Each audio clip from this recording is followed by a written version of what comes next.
hear these words. I ain't here to flip no birds or sip no syrup. Hope the future generations can get this urge. Stay woke, youngin', and avenge these nerds.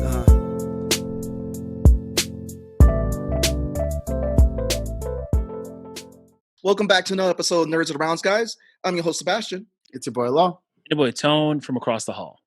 And as always, we always love to put the spotlight on awesome creators out there doing their thing, making it happen.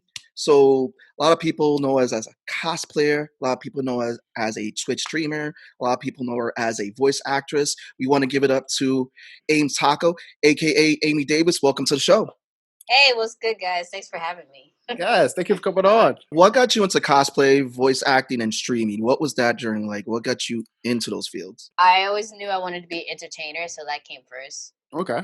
Like, since I was a little girl, I was always funny, told I was funny, and I always like making people laugh. That's the number one thing I enjoy doing. Mm-hmm. And I always like shout from the top that I'm gonna be something. I was like that weird loud child that was like, "You gonna see me, and I'm gonna be something. I don't know what it is. But gonna be something." Like even in and then costumes always been part of me because my mom's favorite holiday is Halloween. She's like that. She's that one that like in the normie world that will go hard in competitions, like at a friend's party or something. So Nice. Halloween was so big for my mom and dressing up. And then my great grandmother, she taught me how to like hand sew. I used to do needlepoint with her every time I visit her. Wow. And Nice. and everyone in my family is mostly women. And then I grew up with my 3 boy cousins. They're the only boys I grew up with. So I'm a big tomboy. I like the first I consider my first cosplay, even though I was making costumes my whole life, like making Minnie Mouse, and I was like for a Halloween for Boys and Girls Club when I was a member since a child up to high school. I was like, I'm gonna do a dark Minnie Mouse. I was like elementary school, and I was like, I would make up ideas like that. There was one Halloween, I was like, I want to be a tooth fairy, and they're like, oh, that's really cute. No, I want to be an evil tooth fairy. And I had like this scary witch mask. Like that was me. Every costume, it was an original idea. Like I made OCs before OCs anyone were like a was thing. using that word. Yeah, I will always go against something that someone's like, why are you not normal? Like my mom would get so frustrated because I'd be like, yeah, I like this dress, and then I'll cut it up and make it like something else. So my first actual authentic cosplay, I would like to think, when I didn't even really like know the terminology, even I was like heavy into manga and anime my whole life, is Yuna from Final Fantasy. So that, because my cousin was like, oh, you like making costume stuff, why don't you try to do it? I was like, I can't be this Asian girl, like, you know what I mean? I was like a little black girl. I was like, I don't think I could do that. And I was like, you know what, I'll do it anyways, because usually I always do like animals and stuff. I don't know, like Disney or cartoon characters. Yeah. And like if I do anime characters, I didn't really do the girls. I always did boys or something. For some reason, I just felt like because I was like a black girl, I couldn't fit those characters. And then when I did Yuna, after that, I didn't give a because I was like, oh, this was a lot of fun, and why did I care? Like, I don't understand why because like there's a whole of unpacking of the reason why I'm brainwashed to think that I'm not allowed to do that. Absolutely. But doing Yuna made me like, who gives a shit? Like, I enjoy doing this. This makes me happy. So why do I care what others think? And voice acting, I always collect children's books. I still do to this day. And I practice all the time. Like, I always been made fun of because the way I sound and my voice is kind of like high and it sounds kind of like cartoonish. Kids used to always make fun of me because of it. Like, oh, you sound funny, you talk funny. And then as I got older, it just got worse because my voice still sounds childish. So, I don't know, like, I would read books and then, like, I love cartoons. I would make fun of cartoons. Like, I would imitate the voices I hear and stuff, and I would, like, make people laugh and make jokes. I would, like, you know, when you're, like, the class clown in class, I would make fun of teachers, and I was just, like, yeah, so, like, children books help me, like, practice, like, when I want to, like, do characters and make characters myself, like, original characters. I would read them out loud, and imagine how they would sound to me and the direction I would take. And then around the Newgrounds and E-Bomb's world and the forums, Ooh. they were looking for voice actors and stuff like that. And I had like, back. you know, I didn't even have an actual mic. It was like with the mic on the computer or some shit. You know what I mean? I started streaming maybe 2015 or 2014. I don't remember. I would do it periodically. I didn't really take it that serious because I don't understand it.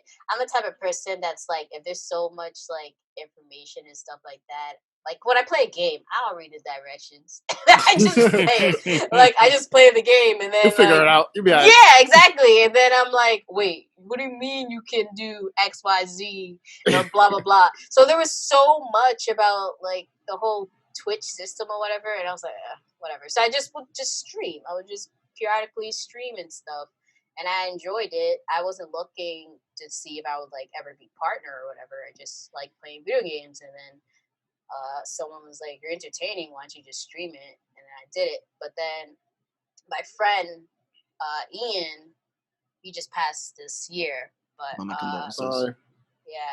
Princess Nacken, he went by.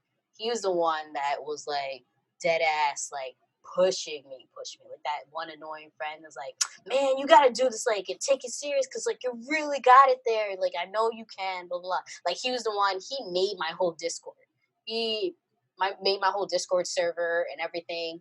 He explained all, because he's like, you know, he's younger than us and he's a YouTube kid, you know what I mean, like grew up watching. He was explaining to me all like, you know, like all these YouTube people and stuff like that. Like I've never seen a Game Grumps anything until like I was hanging out with him. How would you voice this character right here, Ava from Bad Luck? Give me a voice for the character. You think you can beat me? Come on, this broom is ready and locked and loaded. You think I'm just a little prissy little girl? You're about to get your ass kicked. Snaps broom, stabs in the heart. Yes! On the spot too. Okay, got you another one. Let's go. How would you voice Crimson Huntress? Ember. Really think this is it, huh? Let me show you. What else is there? I don't know. I think that was fantastic. That was good. Yeah. Good. Yeah. I just couldn't think of what to say, really. That was off the bat, like the dome. I want to deep dive right back into your cosplay. It's my friend Justin, my Canadian friend. This is when I was in Canada. This is when I went to YetiCon. Yeah. Yo, Yeah. I'm so, like, you guys look like you have so much fun when you go up there. Yo, we do, but is it cold though? Yes. So the wig is Justin's. Because I was like, I didn't have time to make a wig. And I was like, can I borrow your wig? So that helped me. The armor I made myself. Lady Kayleen, my friend Kay, I went to her place and she helped me fix the breast part. And then the fur part, easy. I forgot my gauntlets. Ignore. The boots, I made them from scratch. I took a pair of white loafers from Walmart and I duct taped my foot to make a pattern, and then I put fabric down and everything, and then I made the armor gauntlets out of foam too. And then the necklace I made out of the soft piping that's on the armor that you see that's white. Yeah. And I painted it silver. This is one of the cosplays I had the honor of seeing in person. Yeah, Let's Ali go. Carter B. Yep. So there was this artist and she made like a fan art and it was like, it's Ali Carter B. And I was like, yo, that's hilarious. And that shit looks like me anyways. So being who I is, around Halloween I made this costume and I made it in 2 days. I bought a pattern to make a duster. That's what his jacket is. Okay. And I just got all the red fabric from Joann's and everything. So I made that whole thing. So the hat was really fun to make. It's the whole brim is foam and the whole thing's fabric. The gloves, I iron printed the seal onto the gloves. And it's just a bodysuit I had, and then I cut a collar shirt to make the collar, and then the cufflinks. Yeah. What's the, everyone has one, don't lie to me and think you don't. What's the bucket list like if you had the funds and the time cosplay? Oh, well, I'm really trying to do